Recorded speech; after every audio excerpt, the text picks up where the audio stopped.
एक बार एक बंदा था। इंजीनियरिंग कंप्लीट की, रिज्यूमे बनाया, इंटर्नशिप अप्लाई की और रिक्रूटर ने एक ही चीज पूछी, कोई रियल वर्ल्ड प्रोजेक्ट है तुम्हारा? बंदा रुक गया। Silence, awkward silence. दोस्तों, ये वीडियो उसी साइलेंस को खत्म करने के लिए है। आज हम बनाने वाले हैं एक ऐसा प्रोजेक्ट जो तुम्हारा रिज्यूमे लिटरली अलग पेज पे ले जाएगा। यार, 3 इडियट्स में रांचो ने कहा था, काबिल बनो काबिल, कामयाबी झक मार के पीछे आएगी। आज हम काबिल बनेंगे एक global e commerce data analysis project के जरिए। हम काम करेंगे 10 लाख से ज्यादा रिकॉर्ड्स के साथ, 60+ columns, real business KPIs, 10 professional visualisations और एंड में एक एग्जीक्यूटिव डैशबोर्ड जो देख के रिक्रूटर बोल उठे, यार इस बंदे को हायर करो। तो पॉपकॉर्न लाओ, लैपटॉप खोलो और याद रखना, पिक्चर अभी बाकी है मेरे दोस्त। Let's go. ओके दोस्तों, पहले एक काम करना है। जब भी हम कोई बड़ा प्रोजेक्ट शुरू करते हैं, पहले अपने टूल्स रेडी करते हैं, बिल्कुल वैसे जैसे एक शेफ पहले अपना सारा किचन सेटअप करता है, तो खाना बनाते वक्त बीच में ढूंढना ना पड़े। यहाँ हम इंपोर्ट कर रहे हैं लाइब्रेरीज। सबसे पहले पांडास, ये हमारा डेटा का राजा है। रोज, कॉलम्स, क्लीनिंग, फिल्टरिंग सब कुछ पांडास से होगा। सेकंड इज नमपाई, ये एक मैथमेटिकल पावर हाउस है। इसका नाम होता है न्यूमेरिकल पाइथन। नमपाई का फुल फॉर्म होता है न्यूमेरिकल पाइथन। ये होता है फास्ट कैलकुलेशंस के लिए। नेक्स्ट इज मैटप्लॉटलिब और सीबॉर्न, ये है हमारे classic chart makers. Beautiful clean graphs बनाएंगे इन्हीं से। नेक्स्ट इज प्लॉटली, और ये है असली हीरो। प्लॉटली से बनेगा इंटरैक्टिव चार्ट्स, जिन्हें होवर करो तो डेटा दिखता है। ये वही चार्ट्स हैं जो कंपनीज के डैशबोर्ड में होते हैं। ये लाइब्रेरीज स्टैंडर्ड होती हैं, तो हमें इनको इंस्टॉल कर लेना चाहिए ऊपर। ये बहुत अच्छी प्रैक्टिस होती है और इंटरव्यूअर्स को पसंद होता है। तो जैसे मैंने इंपोर्ट किए, तुम्हें भी वैसे ही करना है। अब ये मत पूछना ये इंपोर्ट पार्टनर्स एज पीडी क्या है। एज होता है एलाइस के लिए। नहीं पता तो जाके एक वीडियो चेक करो, उसमें तुम्हें पता चल जाएगा। बहुत ईजी है। अब नेक्स्ट लाइन देखो, मैंने लिखा है warnings dot filter warnings ignore. ये लाइन इसलिए लिखी है क्योंकि पाइथन कभी कभी अननेसेसरी वार्निंग्स देता है। तो ये सिर्फ हमारे बोलने का तरीका है कि भाई चुप कर, हम जानते हैं क्या कर रहे हैं। और ये लास्ट की 3 lines, sns dot set theme, plt dot rc params, ये सब ग्लोबली एक बार सेट कर दिया ताकि हमारे सारे चार्ट्स एक कंसिस्टेंट प्रोफेशनल लुक में आए। एक बार सेट किया तो बार बार जरूरत नहीं है। मैंने थीम में स्टाइल डार्क ग्रेड लिखा है, तो सारे चार्ट्स एक डार्क प्रोफेशनल थीम पे आ जाते हैं। तुम इसकी जगह कोई और थीम भी चूज कर सकते हो जो तुम्हारा मन हो। अब एक इंटरव्यू प्रो टिप, जब भी इंटरव्यूअर पूछे which libraries do you use for visualisation, answer में प्लॉटली का नाम जरूर लो। मैटप्लॉटलिब बेसिक है, प्लॉटली एडवांस है, उसी से तुम्हारा लेवल पता चलता है। अब टाइम है डेटा को लोड करने का। दोस्तों, ये pd.read_csv फंक्शन है। इसका काम सिर्फ एक है, CSV फाइल को उठाओ और पांडास डेटा फ्रेम में डालो। तुम इसकी जगह अगर CSV नहीं XLSX फाइल यूज करो तो उसका भी एक फंक्शन होता है, तो तुम वो रीड करके भी पांडास डेटा फ्रेम में कन्वर्ट कर सकते हो। बट इसमें यहाँ एक इम्पॉर्टेंट पैरामीटर है, लो मेमोरी इक्वल्स टू फॉल्स। ये इसलिए लगाते हैं जब फाइल बहुत बड़ी हो, इससे पांडास एक साथ पूरी फाइल प्रॉपरली पढ़ता है। बिना इसके कभी कभी कॉलम्स के डेटा टाइप्स गलत डिटेक्ट होते हैं। अब देखो आउटपुट, 10 लाख रोज, 62 कॉलम्स। दोस्तों, ये कोई छोटा मोटा डेटा सेट नहीं है, ये एक रियल प्रोडक्शन लेवल डेटा है, एग्जैक्टली जो कंपनीज यूज करती हैं। अब नेक्स्ट लाइन देखो, मेमोरी वाली, df.memory usage deep true dot sum divided by 1e6। ये बताता है कि तुम्हारा डेटा सेट रैम में कितनी जगह ले रहा है।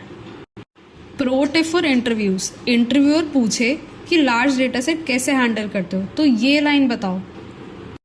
चलो अब आगे बढ़ते हैं। डेटा लोड हो गया, अब क्या सीधा क्लीनिंग पे कूद जाओ? नहीं यार, एक अच्छा एनालिस्ट पहले अपने डेटा को इंटरव्यू करता है, बिल्कुल वैसे जैसे तुम जॉब इंटरव्यू में कंपनी के बारे में रिसर्च करते हो। पहले समझते हो फिर काम करते हो। सबसे पहले df डॉट हेड 3, इसका मतलब है पहले 3 रोज दिखाना है। ये एक फर्स्ट इम्प्रेशन है हमारे डेटा का। तो अगर तुम आउटपुट में देखोगे उसने तुम्हें फर्स्ट 3 रोज दे दी स्टार्टिंग फ्रॉम इंडेक्स 0 to 2। फिर हम लोग करेंगे df.info। ये एक एक्सरे मशीन की तरह है, बताता है कि कौन सा कॉलम किस टाइप का डेटा रखता है। नंबर्स है या टेक्स्ट, कोई कॉलम में डेटा मिसिंग तो नहीं। अब इसी इन्फो में मैंने 2 चीज़ें और लिखी हैं, verbose equals to true and show count equals to true. Verbose का मतलब ये है कि हम पाइथन को बोल रहे हैं कि भाई शर्मा मत, पूरा डिटेल्स मुझे बता सही से। तो अगर तुम इसको फॉल्स कर दोगे और रन करके चेक करोगे तो यहाँ पे तुम्हें सारे एक एक कॉलम्स के नेम और उसकी डिटेल्स नहीं मिलेंगी, बट ट्रू करने पे सारी डिटेल्स मिलेंगी। और शो काउंट ट्रू का मतलब ये है कि वो तुम्हें बताएगा कि कितने इसमें नॉन नल वैल्यूज़ हैं या नहीं हैं। अगर कोई कॉलम बिल्कुल ही खाली होगा तो वो तुम्हें रिटर्न कर देगा नल, और अगर कोई कॉलम नहीं होगा जिसमें मतलब डेटा होगा अच्छे से, वो तुम्हें विजिबल होगा नॉन नल से। और अब नेक्स्ट आता है df.describe।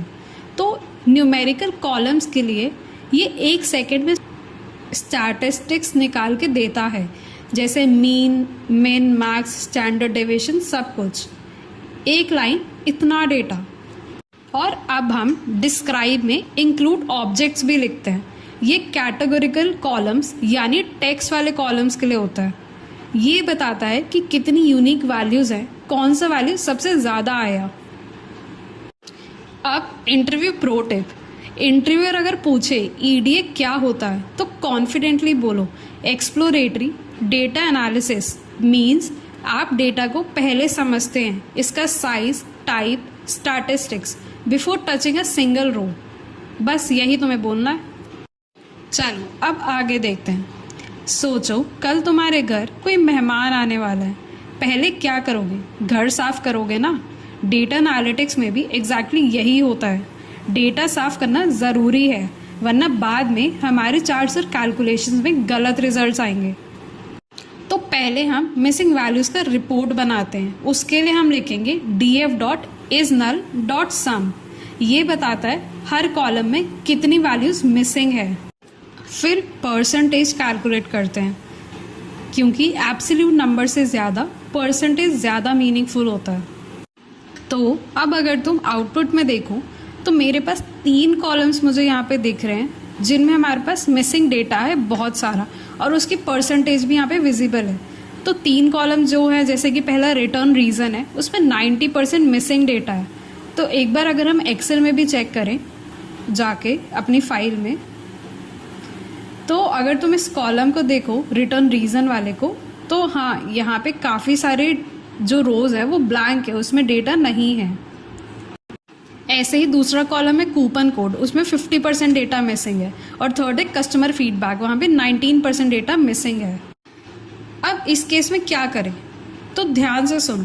अब हमारे पास एक स्ट्रैटेजी है। इंडस्ट्री में ये रूल ऑफ थंब फॉलो होता है। अगर कॉलम में 30% से ज़्यादा डेटा मिसिंग है, ध्यान से सुना, 30% से ज़्यादा डेटा मिसिंग है, तो उस कॉलम को डायरेक्टली ड्रॉप कर दो। इतने कैप वाले कॉलम किसी काम का नहीं है। तुम रियल लाइफ में ऐसा समझो कि खाना आधा ही पका हुआ है, तो तुम वो नहीं खाओगे ना, या कोई तुम्हें सर्व नहीं करेगा ना वो खाना। सेम ऐसे ही। तो हम उसके लिए क्या करेंगे? ड्रॉप कर देंगे उस कॉलम को। और इसके लिए मैंने एक नीचे फंक्शन बनाया है, वहाँ पे सारी कैलकुलेशंस की है। अब ये तो था कि अगर 30% से डेटा मिसिंग हो, बट व्हाट इफ़ अगर उससे कम हो? तो अगर न्यूमेरिकल कॉलम में थोड़ी सी मिसिंग वैल्यूज़ हैं तो मीडियन से फिल कर दो। ध्यान देना, न्यूमेरिकल कॉलम को खाली मीडियन से फिल कर दो। मीडियन इसलिए मीन नहीं, क्योंकि आउटलायर्स से मीडियन अफेक्ट नहीं होता है। अगर कैटेगोरिकल कॉलम में थोड़ी सी मिसिंग है तो मोड से फिल कर दो, मतलब जो वैल्यू सबसे ज़्यादा बार आई है उससे फिल कर दो। अब यहाँ पे तुम्हारा एक क्वेश्चन हो सकता है कि जो रिटर्न रीज़न वाला कॉलम है, हम वहाँ पे नो रिटर्न से भी तो फिल कर सकते हैं, क्योंकि ज़्यादातर ऑर्डर्स रिटर्न ही नहीं होते। तो देखो, लॉजिक तो अच्छा है, तुम यूज़ कर सकते हो, बट इसमें 2 ऑप्शंस है। बेटर ये होता है कि तुम उस डेटा को रिमूव ही कर दो, मतलब उस कॉलम को रिमूव ही कर दो, क्योंकि उसका कुछ वैल्यू नहीं बन रहा है। डेटा में तुम्हारे, और शायद जब तुम उसमें कुछ चार्ट बनाना भी चाहो तब भी उसमें इतना वैल्यू ऐड नहीं करेगा वो कॉलम। या फिर उसको डेटा से ऐसे फिल करो समझदारी से कि ताकि आगे कोई जो भी तुम विजुअल बनाओ उसमें कुछ अफेक्ट ना करे वो। तो अगर तुम देखोगे आउटपुट में, मेरे यहाँ पे टोटल 3 कॉलम्स थे जिसमें मिसिंग डेटा था, उसमें से 2 मैंने ड्रॉप कर दिए और एक फिल किए जो कि कस्टमर फीडबैक, उसको मैंने मोड से फिल कर दिया। इसके कोड को देख के डरना मत, मैंने simple if else if logic लगाया है, ये बहुत ईजी है, तुम एक बार पढ़ोगे समझ जाओगे। अब आता है interview pro tip, missing values कैसे हैंडल करते हो।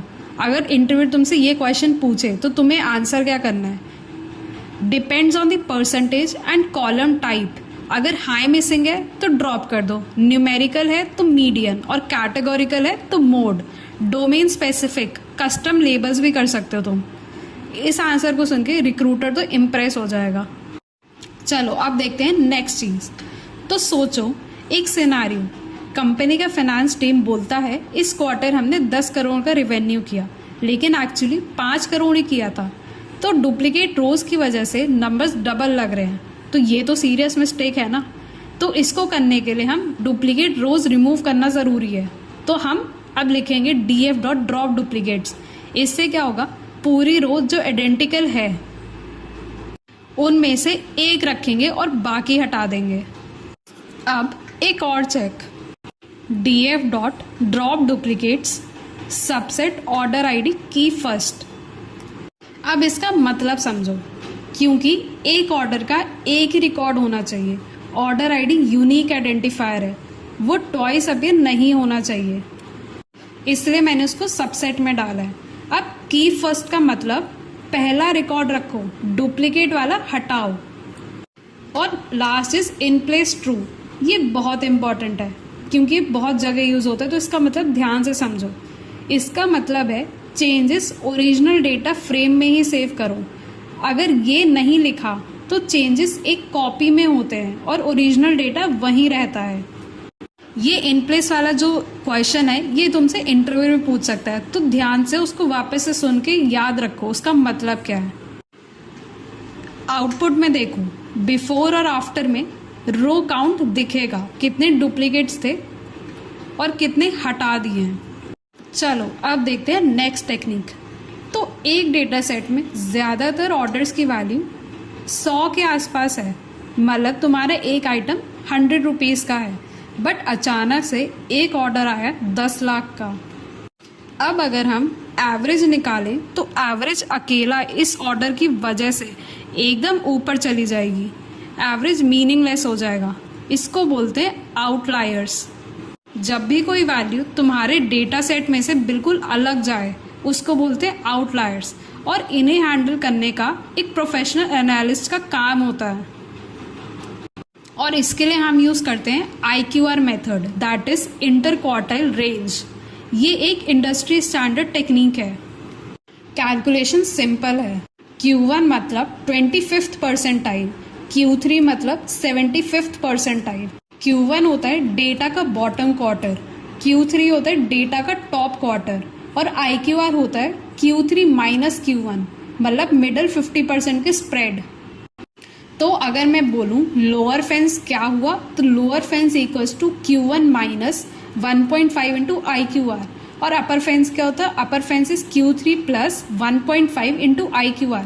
ये फॉर्मूला याद से ध्यान रखना, ये बहुत इंपॉर्टेंट है। जो भी वैल्यू इन फेंस के बाहर है वो सारी आउटलायर्स हैं। अब हम इन आउटलायर्स को डिलीट नहीं करते हैं, हम df col dot clip lower equals to lower, upper equals to upper use करते हैं। मतलब आउटलायर्स की जो वैल्यू फेंस पे कैप कर देते हैं, और इसी इफेक्ट को बोलते हैं विंजोराइजेशन। ये तुम्हें कोई भी नहीं बताएगा, ये टर्म ध्यान रखना, और ये इंटरव्यूअर को इम्प्रेस कर सकती है। जब भी हम कोई भी वैल्यू आउटलायर को फेंस पे कैप कर देते हैं उसको बोलते हैं विंजोराइजेशन। अब तुम्हारा क्वेश्चन होगा क्यों डिलीट क्यों नहीं करते? क्योंकि 10 लाख रोज में से रोज डिलीट करना डेटा वॉल्यूम लूज करना है। कैपिंग करो, डेटा भी बचेगा, आउटलायर का इफेक्ट भी खत्म होगा। अब इंटरव्यू टिप, अगर इंटरव्यूअर पूछे आउटलायर्स हैंडल करने का क्या तरीका है, तुम्हें बोलना है IQ और मेथड से आइडेंटिफाई करते हैं, फिर विजुअलाइजेशन से कैप करते हैं या लॉग ट्रांसफॉर्मेशन यूज़ करते हैं। बस इंटरव्यूअर वहीं पे चुप हो जाएगा। अब एक इंटरेस्टिंग प्रॉब्लम है। जब पांडास CSV फाइल लोड करता है, डेट्स को जैसे 2024-1-15 वो स्ट्रिंग की तरह पढ़ता है, मतलब एक प्लेन टेक्स्ट। लेकिन हमें इस डेट से मंथ निकालना है, ईयर निकालना है, वीक डे निकालना है। एक स्ट्रिंग से ये सब नहीं कर सकते हैं, इसलिए हमें कन्वर्ट करना होता है डेट टाइम फॉर्मेट में। तो अब हम परफॉर्म करेंगे डेट टाइप कन्वर्जन। तो मैंने लिखा pd.toDateTime df col errors coerce. ये मैजिक लाइन है। pd.datetime स्ट्रिंग को प्रॉपर डेट फॉर्मेट में कन्वर्ट करता है। Errors equals to coerce. अगर कोई डेट गलत फॉर्मेट में है तो उसे नॉट अ टाइम बना देता है। प्रोग्राम क्रैश नहीं करता, ग्रेसफुली हैंडल करता है। ये होती है प्रोफेशनल अप्रोच। और फिर न्यूमेरिकल कॉलम्स के लिए भी same approach, pd.toNumeric errors equals to coerce. Same idea. अगर कोई नंबर कॉलम में टेक्स्ट आ गया तो NaN बना देगा, एरर नहीं आएगा। तो अगर तुम कोड में देखोगे, मैंने डेट कॉलम्स को डेट टाइम में कन्वर्ट कर दिया और उन कॉलम्स का नाम लिख दिया है और उसमें लूप चला के मैंने उन्हें कन्वर्ट किया। सेम मैंने न्यूमेरिक कॉलम्स के लिए किया, सारे डिफाइन करके जो जो कॉलम्स थे मेरे पास। उसके बाद मैंने कोड में लिखा है चेक करने के लिए कि मेरे कॉलम्स जो है वो सही से कन्वर्ट हो गए या नहीं हुए, कन्वर्जन उनका सही हुआ है कि नहीं हुआ है। तो उनका मैंने डेटा टाइप चेक किया है। अब एक बार डेट टाइम कन्वर्जन हो गई, बाकी डेटा का कन्वर्जन हो गया न्यूमेरिकल वालों का, तो हम देखते हैं dt.month, dt.dayName ये सब कैसे यूज़ करते हैं, तभी असली मज़ा आएगा। अब आता है वो स्टेप जो तुम्हें एवरेज एनालिस्ट से ग्रेट एनालिस्ट बनाता है, that is feature engineering. Raw data में वो इन्फॉर्मेशन नहीं होता है जो डायरेक्टली आंसर्स देती है।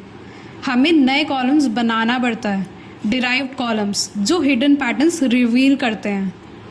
तो पहला फीचर जो हम बना रहे हैं that is revenue after discount. इसमें सिंपल सब्ट्रैक्शन रखना है। रेवेन्यू आफ्टर डिस्काउंट मतलब total price minus discount amount. इससे रियल रेवेन्यू पता चल जाएगा, ग्रॉस नहीं। दूसरा है प्रॉफिट मार्जिन परसेंटेज, मतलब profit divided by total price into 100। ये परसेंटेज बताता है कि हर रुपए में कितना प्रॉफिट है। ये फाइनेंस टीम का फेवरेट कॉलम होता है। और इसमें मैंने एक स्मार्ट चेक लगाया है जो चेक करेगा कि टोटल प्राइस हमेशा 0 से बड़ा हो, ताकि डिवाइड बाय 0 से बचे और एरर ना आए। तीसरा है ऑर्डर ईयर मंथ। इसके लिए मैंने फॉर्मूला यूज़ किया है dt.toPeriodM। इसकी हेल्प से डेट से ईयर मंथ निकलता है, जैसे 2024-06। ये मंथली ट्रेंड चार्ट्स के लिए परफेक्ट है। Now next is order day of the week. इसके लिए हमारे पास प्री डिफाइंड फंक्शन है dt.dayName, मतलब मंडे ट्यूसडे। ये निकल के आ जाएगा। नेक्स्ट फिफ्थ जो मैंने बनाया है वो है ऑर्डर आर बिन। यहाँ एक कस्टम फंक्शन R2bin बनाया है मैंने, जो R नंबर्स को मॉर्निंग, आफ्टरनून, इवनिंग, नाइट में कन्वर्ट कर देगा। ये बिहेवियरल एनालिटिक्स के लिए यूज़ होगा। कितने लोग रात को शॉपिंग करते हैं ये हमें इससे पता चल जाएगा। नेक्स्ट है CLV, customer life time value. इसका मतलब हर कस्टमर का टोटल स्पेंड कैलकुलेट किया यूजिंग ग्रुप बाय प्लस सम, फिर मैप से हर रो में उसकी CLV डाल दी। ये CRM और मार्केटिंग टीम्स के लिए गोल्ड है। Next is shipping efficiency. इसका मतलब शिपिंग कॉस्ट को डिलीवरी डे से डिवाइड कर दो। Lower number equals to better efficiency. Logistics optimisation के लिए बहुत अच्छा है। और लास्ट है is high value order. Quantile 0.75 से थ्रेशोल्ड निकाला, मतलब टॉप 25% ऑर्डर्स को 1 फ्लैग करो, बाकी को 0। ये है binary classification feature. ML projects में डायरेक्ट यूज़ होता है। अब interview pro tip, feature engineering क्या होता है। अगर तुमसे इंटरव्यू ये क्वेश्चन करे तो तुम्हें क्या बोलना है, एग्जिस्टिंग कॉलम से नए मीनिंगफुल कॉलम्स बनाना जो मॉडल या एनालिसिस को बेटर इंसाइट्स दे। और इस प्रोजेक्ट में तुम बता सकते हो कि तुमने CLV और प्रॉफिट मार्जिन निकाला है। तो ये प्रैक्टिकल एग्जाम्पल है और स्ट्रॉन्ग आंसर है। दोस्तों अब आते हैं असली बिजनेस टॉक पे। डेटा एनालिटिक्स या साइंटिस्ट सिर्फ चार्ट्स बनाना नहीं है, बिजनेस को नंबर्स में भी समझाना है। और ये नंबर्स है KPIs, जिनको बोलते हैं की परफॉर्मेंस इंडिकेटर्स। और ये 6 KPIs कोई भी कंपनी का फर्स्ट क्वेश्चन होता है क्वार्टरली रिव्यू में। तो अब मैं तुम्हें बताने वाली हूँ वो 6 KPIs जो मैं इस प्रोजेक्ट में बना रही हूँ। तो पहला KPI है टोटल रिवेन्यू, मतलब पूरे पीरियड में कितना अर्न किया डिस्काउंट्स के बाद। जो हम लोगों ने ऊपर अभी एक निकाला था वैल्यू, रिवेन्यू आफ्टर डिस्काउंट, उसी का सम कर देंगे, बस एक लाइन में आंसर। दूसरा KPI टोटल ऑर्डर्स। इसमें क्या करेंगे हम, ऑर्डर आईडी वाले कॉलम को N यूनिक से यूज़ करेंगे। नोट करो N यूनिक यूज़ किया है, काउंट नहीं, क्योंकि काउंट डुप्लीकेट आईडीज देता है। N यूनिक हमें खाली यूनिक ऑर्डर्स देगा जो डुप्लीकेट नहीं होंगे। Next is KPI 3, that is average order value. इसको बोलते हैं AOV, मतलब हर ऑर्डर में एवरेज कितना स्पेंड हुआ। ई-कॉमर्स कंपनीज इस नंबर को ऑब्वियसली ट्रैक करती हैं। तो इसमें हम रिवेन्यू आफ्टर डिस्काउंट वाले कॉलम का मीन निकालेंगे। Next is profit margin percentage, मतलब profit divided by total revenue into 100। ये कंपनी की हेल्थ बताता है। रिवेन्यू हाई हो लेकिन मार्जिन लो तो प्रॉब्लम है। Next is KPI 5, that is top category, मतलब कौन सा प्रोडक्ट कैटेगरी सबसे ज़्यादा रिवेन्यू ला रहा है, मार्केटिंग बजट वहाँ कॉन्सेंट्रेट करेगा। तो इसके लिए मैंने यूज़ किया ग्रुप बाय कैटेगरी, फिर उसका मैंने सम निकाला है, फिर मैंने उसका इंडेक्स मैक्स निकाला है। इंडेक्स मैक्स तुम्हें उस कैटेगरी का नाम दे देगा। और लास्ट KPI है टॉप कस्टमर सेगमेंट, मतलब कौन से कस्टमर्स सबसे ज़्यादा स्पेंड करते हैं, VIP, रेगुलर या न्यू कस्टमर्स। तो इसमें भी हमने सेम फार्मूला यूज़ किया है। पहले ग्रुप बाय किया कस्टमर सेगमेंट को, किस बेसिस में, रिवेन्यू आफ्टर डिस्काउंट, उसका सम निकाला और उसका इंडेक्स मैच किया ताकि हमें एग्जैक्ट सेगमेंट पता चल जाए। तो अगर तुम आउटपुट में देखोगे इसका आंसर है रेगुलर कस्टमर्स। अब अगर तुम मेरा आउटपुट ध्यान से देखो तो मैंने उसको बहुत अच्छे से फॉर्मेट करके लिखा है। इसको अगर कोई भी रिक्रूटर देखेगा वो देखते ही खुश हो जाएगा, क्योंकि ये KPIs बहुत अच्छे से तुम्हें ईजिली बता देंगे। पूरे बिजनेस का जो भी तुम्हारा KPI डैशबोर्ड है वो पूरा अच्छे से विजिबल होगा, और ये रिक्रूटर्स को इम्प्रेस करता है, या कोई भी जो तुम्हारा प्रोजेक्ट देखेगा। अब शुरू हो रहे हैं विजुअलाइजेशन वाले मज़े। पहला चार्ट है मंथली रिवेन्यू ट्रेंड। पहले डेटा प्रिपेयर किया, group by order year month करके हर मंथ का टोटल रिवेन्यू निकाला। सॉर्ट वैल्यू से क्रोनोलॉजिकल ऑर्डर में लेके आए। तो अगर तुम कोड में देखो मैंने लिखा है DF dot group by order year month, मतलब सबसे पहले हम सारे डेटा को मंथ और ईयर के हिसाब से अलग अलग ग्रुप्स में बांट रहे हैं। उसी के आगे मैंने लिखा है रिवेन्यू आफ्टर डिस्काउंट। अब हमने पाइथन को बोला कि हमें बाकी कॉलम से मतलब नहीं है, सिर्फ फाइनल रिवेन्यू वाला कॉलम पढ़ो। फिर हमने सम किया, मतलब हर महीने का टोटल रिवेन्यू निकालने के लिए हमें सारी वैल्यूज़ को आपस में ऐड कर दिया। फिर किया रीसेट इंडेक्स, मतलब ग्रुपिंग के बाद डेटा थोड़ा अजीब दिखता है तो इसे हमें वापस एक क्लीन डेटा फ्रेम फॉर्मेट में कन्वर्ट कर दिया, एक क्लीन टेबल फॉर्मेट में बोल सकते हो तुम।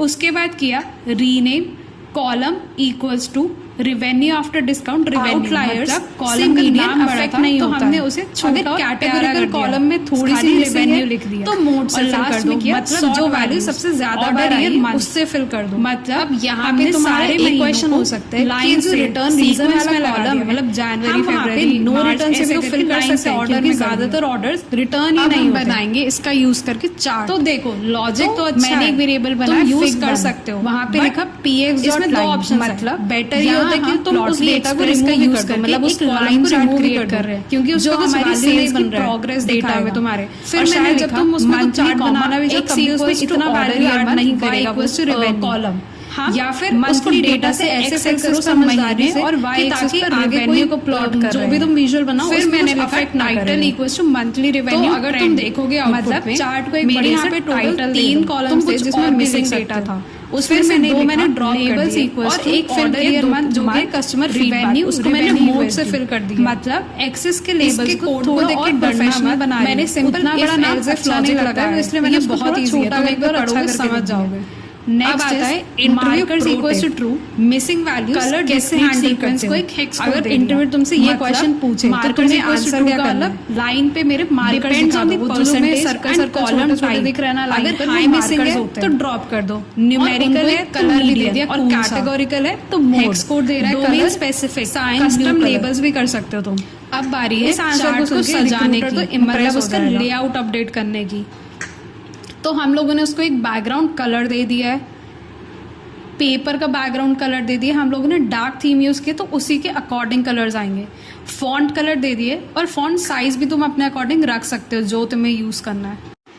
X axis tick angle equals to -45, मतलब ये है कि उसको टिल्ट करके दिखा दें। कभी कभी ऐसा होता है एक्स एक्सिस में जो नेम्स होते हैं वो सारे तुम्हारे एक के ऊपर एक ओवरलैप करते हैं, तो बेटर है कि उसको टिल्ट करके थोड़ा दिखा दिया करो। Next is hover mode equals to X unified. इस फीचर से जब आप माउस चार्ट पे लेके जाओगे तो सारी डिटेल्स एक साथ क्लीन तरीके से नजर आएंगी। And next is fig one dot update traces, मतलब लाइन को थोड़ा थिक और मार्कर्स को बड़ा करना है ताकि विजिबिलिटी थोड़ी बेटर हो जाए, तो तुम इससे यूज़ करके कर सकते हो। और final fig one dot show, मतलब हमारा जो एक बहुत सुंदर सा हम लोगों ने जो विजुअल बनाया उसको सामने प्रकट कर दो। तो ये तो था हमारा विजुअल 1। ऐसे ही हम आगे और विजुअल्स बनाने वाले हैं। लेकिन रुको, इस चार्ट से क्या सीखोगे। राइजिंग ट्रेंड मतलब बिजनेस ग्रो कर रहा है, सडन डिप दिखता है तो मतलब कोई इवेंट था क्या, या कुछ सीजनल स्पाइक जैसे दिवाली हो, क्रिसमस हो, तो ये patterns real business decision drive करते हैं। अब एक तुम्हारी लिए पोर्टफोलियो की टिप, इस चार्ट का स्क्रीनशॉट लो, लिंक्डइन पे डालो और कैप्शन में लिखो analyse 1 million plus records to reveal revenue seasonality patterns. तो लोग तुम्हारी प्रोफाइल देखेंगे और खुद भी समझेंगे। अब आते हैं नेक्स्ट विजुअल पर, that is revenue by product category. तो अब इसमें तुम्हारा क्वेश्चन होगा हॉरिजॉन्टल बार चार्ट क्यों? क्योंकि कैटेगरी नेम्स लॉन्ग होते हैं, हॉरिजॉन्टल चार्ट में लेबल्स क्लियरली रीडेबल होते हैं, वर्टिकल में सब टिल्ट होके आधा हो जाता है तो समझ नहीं आता है। तो इसमें भी हम सेम काम करेंगे, ग्रुप बाय करेंगे, फिर सम करेंगे और फिर सॉर्ट वैल्यूज़ करेंगे असेंडिंग ट्रू। अब यहाँ पे नोट करो असेंडिंग ट्रू किया है, मतलब जो सबसे बड़ी बार टॉप पे आएगी जब चार्ट रेंडर होगा। ये विजुअलाइजेशन की ट्रिक है। अगर तुम यही असेंडिंग को फॉल्स करते तो ये तुम्हारा उल्टे ऑर्डर में आता, मतलब सबसे छोटा वाला जो है बार वो सबसे टॉप पे आता।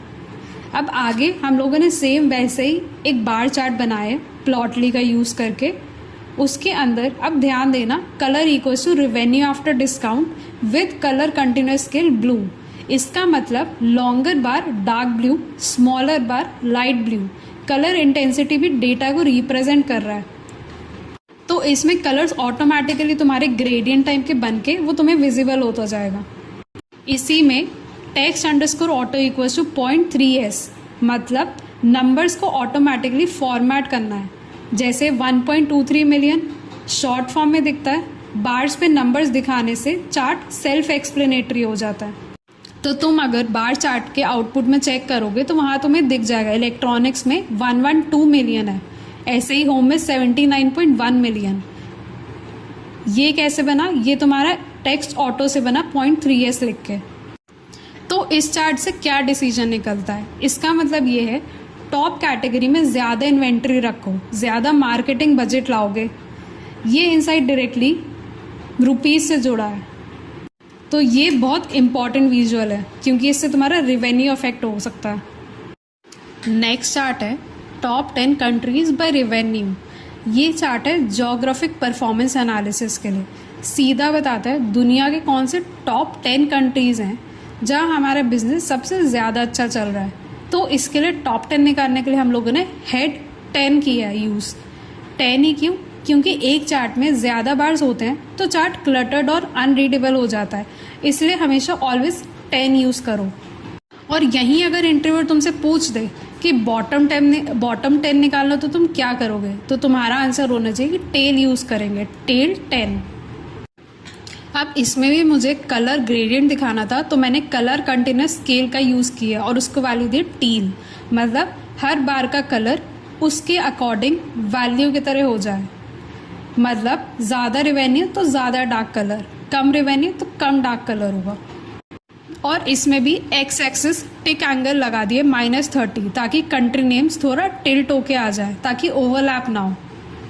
अब इसका बिजनेस यूज समझो। ये चार्ट देख के कंपनी डिसाइड करती है इन कंट्री में लोकल वेयर हाउस कहाँ पे लगाना है, लोकल लैंग्वेज में एड्स चलाएं, लोकल पेमेंट मेथड सपोर्ट करें, ताकि इनका पूरा ROI ड्रिवन डिसीजन बने और अच्छा रेवेन्यू आगे से कंपनी को मिले। चलो अब देखते हैं नेक्स्ट चार्ट को, जो है बहुत ही ज़्यादा पावरफुल चार्ट। तो हर कस्टमर सेगमेंट के लिए रेवेन्यू और प्रॉफिट दोनों साइड बाय साइड कंपेयर कर रहे हैं। हम बना रहे हैं कस्टमर सेगमेंट एनालिसिस। हम यहाँ go.figure यूज़ कर रहे हैं, प्लॉटली एक्सप्रेस की जगह प्लॉटली ग्राफ ऑब्जेक्ट।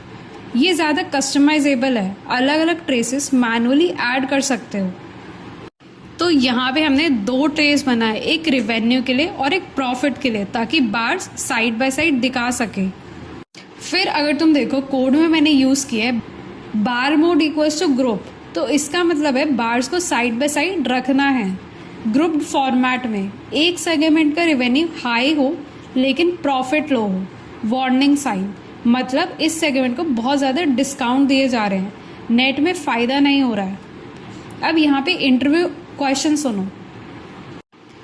विजुअलाइजेशन से बिजनेस इनसाइट्स कैसे निकालते हो?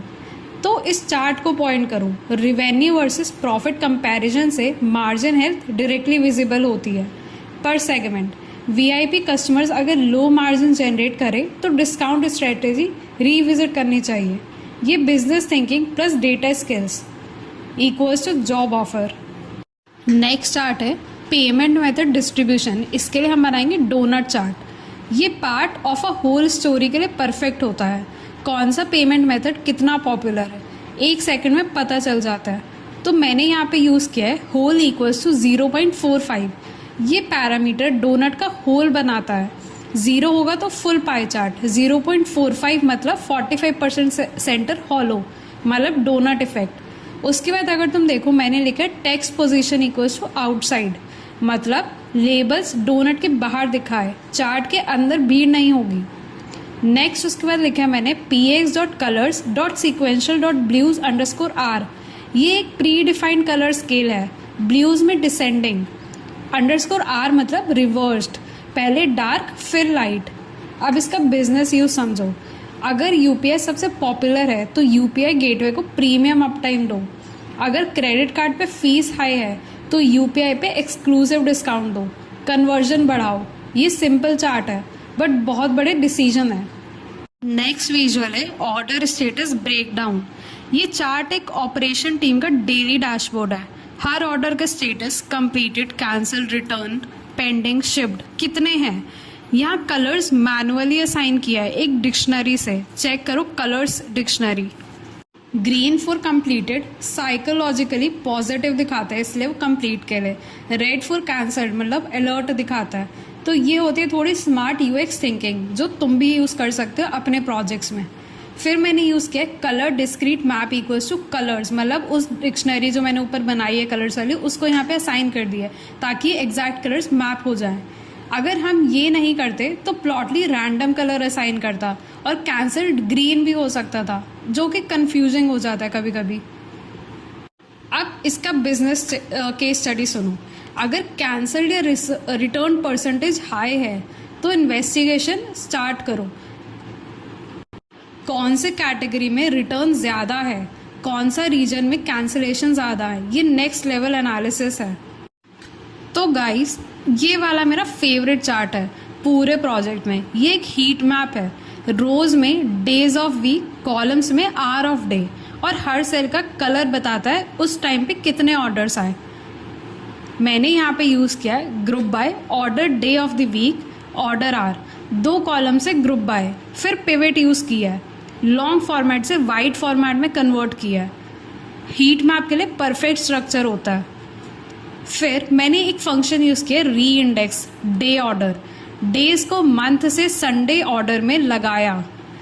नहीं करते तो अल्फ़ाबेटिकल ऑर्डर होता, वेडनेसडे, फ्राइडे, मंडे, वो कंफ्यूजिंग हो जाता है, इसलिए मंडे से संडे लगाया।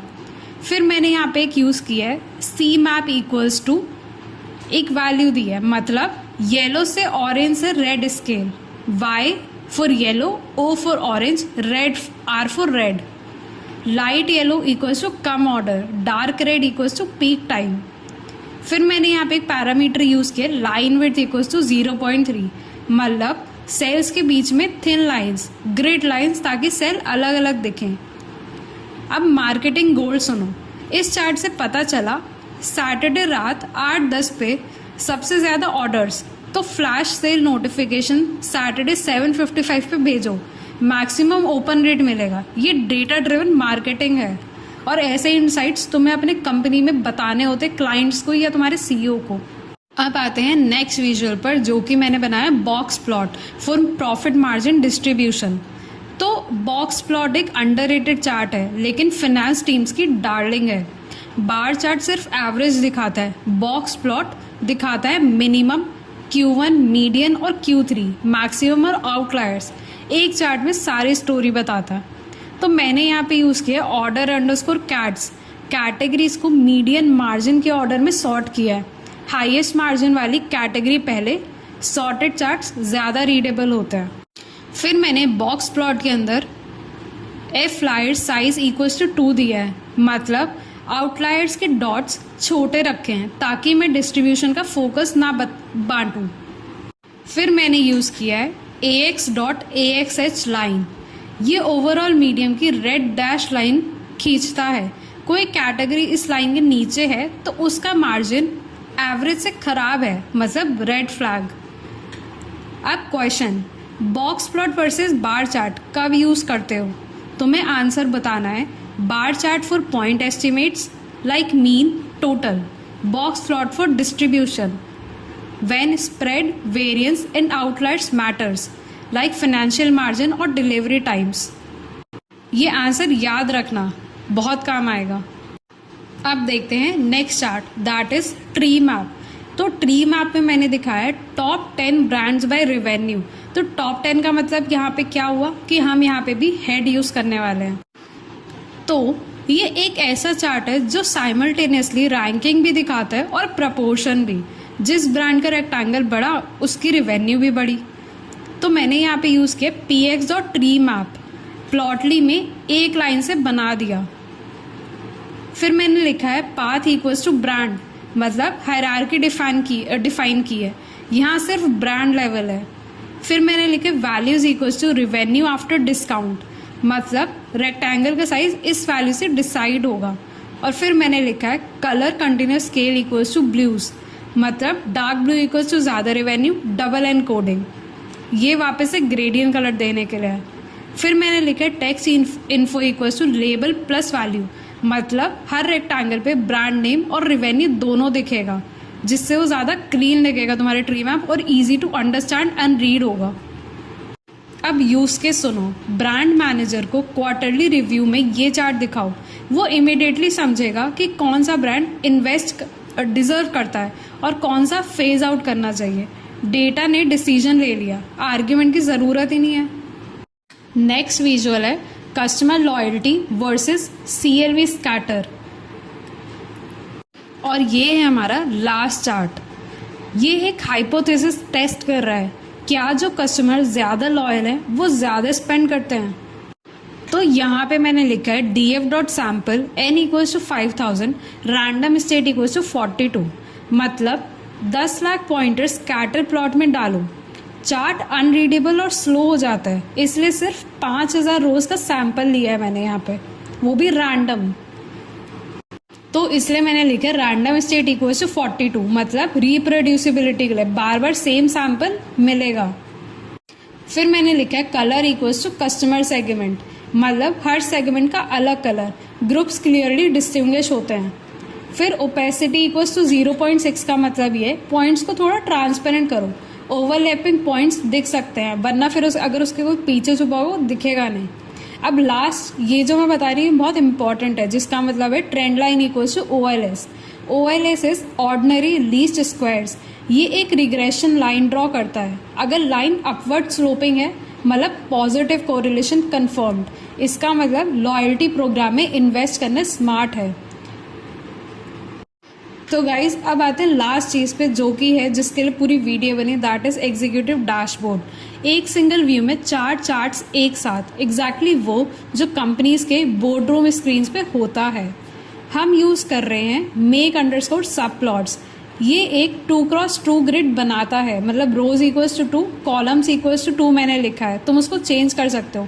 इसका मतलब है 2x2 का ग्रिड बना देगा ये, मतलब 4 पैनल्स। फिर मैंने लिखा है यहाँ पे स्पेक्स पैरामीटर, ये बताता है कि कौन सा पैनल किस टाइप का चार्ट होल्ड करेगा, स्कैटर बार या पाई। प्लॉटली को पहले बताना पड़ता है। Subplot underscore titles equals to हर पैनल का अपना टाइटल। फिर एक एक पैनल में ट्रेसेस ऐड किए हैं, डैश डॉट ऐड ट्रेस करके, row equals to 1, column equals to 1, मतलब एग्जैक्टली स्पेसिफाई किया है कि कौन सा चार्ट कौन सी पोजीशन पे जाएगा। और ये loop 4 axis in x axis y axis, मतलब सब एक्सिस का स्टाइल एक साथ अपडेट किया है डार्क थीम के साथ। ड्राई प्रिंसिपल ये होता है डोंट रिपीट योरसेल्फ, तो इसलिए मैंने लूप यूज़ किया।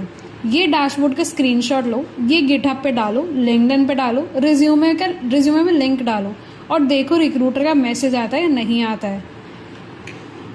तो अब आते हैं सबसे इम्पॉर्टेंट सेल पर, क्योंकि यहाँ कोड से बिजनेस में आते हैं। एक एनालिस्ट सिर्फ चार्ट्स बनाना नहीं जानता है, वो चार्ट से बोलता है, डिसीजंस लेता है। तो यहाँ पे अगर तुम देखो मैंने बहुत सारे इंसाइट्स निकाले हैं कोड यूज़ करके। Insight 1 geographic focus, top 3 revenue markets identify किए हैं, रिकमेंडेशंस भी दिए हैं, सीधा कस्टमर सेटिस्फैक्शन और रिव्यू पे इम्पैक्ट पड़ेगा। Insight 2 is category strategy, high margin categories identify किए ताकि इन पर अपसेल करें, बंडल करें। लो मार्जिन कैटेगरी सप्लायर के साथ नेगोशिएट करो या फेज आउट कर दो। इनसाइट 3 इज फॉर टाइमिंग्स, मतलब पीक शॉपिंग आवर निकाला है। Insight 4 is for payments, most popular payment method identify किया है ताकि इस गेटवे को 99.9% अप टाइम दे दें। Insight 5 is returns and cancellations, मतलब रिटर्न रेट और कैंसिल रेट दोनों कैलकुलेट किए हैं। 10% से ज़्यादा रिटर्न किसी कैटेगरी में, मतलब प्रोडक्ट क्वालिटी रिव्यू ट्रिगर करो ताकि तुम्हें पता चले कि क्यों रिटर्न हो रहा है। तो दोस्तों ये है डेटा एनालिस्ट का एक्चुअल जॉब, नंबर से स्टोरीज निकालना और स्टोरीज से एक्शन। और यही जो आज हमने सीखा, पूरा एंड टू एंड प्रोजेक्ट। तो इस नोटबुक को अपने गिटहब पे पुश करो, अच्छा सा रीडमी लिखो, लिंक्डइन पे शेयर करो। और लिंक्डइन पे अगर शेयर कर रहे हो तो मुझे टैग करना मत भूलना, ताकि मैं भी तुम्हारा प्रोजेक्ट रिव्यू कर लूँ। और जॉब ढूंढ रहे हो, ये प्रोजेक्ट तुम्हारी जॉब लगवा सकता है। तो गाइस आज का वीडियो ख़त्म हुआ, बट डेटा एनालिटिक्स का सफ़र अभी बाकी है। तो आज हम लोगों ने क्या किया, 10 लाख रिकॉर्ड्स वाले डेटा सेट पे end to end data analysis project किया, लाइब्रेरीज इंपोर्ट की, डेटा लोड और इंस्पेक्ट किया, मिसिंग वैल्यूज हैंडल की, डुप्लीकेट्स रिमूव किए, आउटलाइट्स कैप किए IQR से, डेटा टाइप्स कन्वर्ट किए, 8 नए फीचर्स इंजीनियर किए, 6 बिजनेस KPIs कैलकुलेट किए, 10 प्रोफेशनल विजुअलाइजेशंस बनाए और एक एग्जीक्यूटिव डैशबोर्ड बनाए और 5 एक्शनेबल बिजनेस इनसाइट्स निकाले। यार ये पूरा प्रोजेक्ट तुम्हारे रिज्यूमे में है, गिटहब पे डालो, लिंक लिंक्डइन पे शेयर करो, कैप्शन लिखो, build an end-to-end e-commerce analytics project analyzing 1 million plus records with Python, Pandas and Plotly। अब एक काम करो, कमेंट में लिखो प्रोजेक्ट कंप्लीट, तो मैं जानूंगी कितने लोगों ने एक्चुअली कंप्लीट किया है। और हाँ, अगर ये वीडियो तुम्हें यूजफुल लगी, लाइक करो, शेयर करो, अपने वो दोस्तों को भेजो जिन्हें डेटा एनालिटिक्स सीखना है, उनका भी थोड़ा फ़ायदा होगा। सब्सक्राइब करो, क्योंकि अगले वीडियो में हम इस प्रोजेक्ट पे मशीन लर्निंग मॉडल चलाएंगे। सब्सक्राइब करो ताकि तुम्हें ऐसे ही अच्छे अच्छे प्रोजेक्ट्स और पाइथन से रिलेटेड और बाकी डेटा एनालिटिक्स टूल से रिलेटेड तुम्हें नोटिफिकेशन मिलती रहें। तब तक के लिए प्रोजेक्ट कंप्लीट करो, कोड करते रहो और याद रखो पिक्चर अभी बाकी है मेरे दोस्त। मिलते हैं अगले वीडियो में।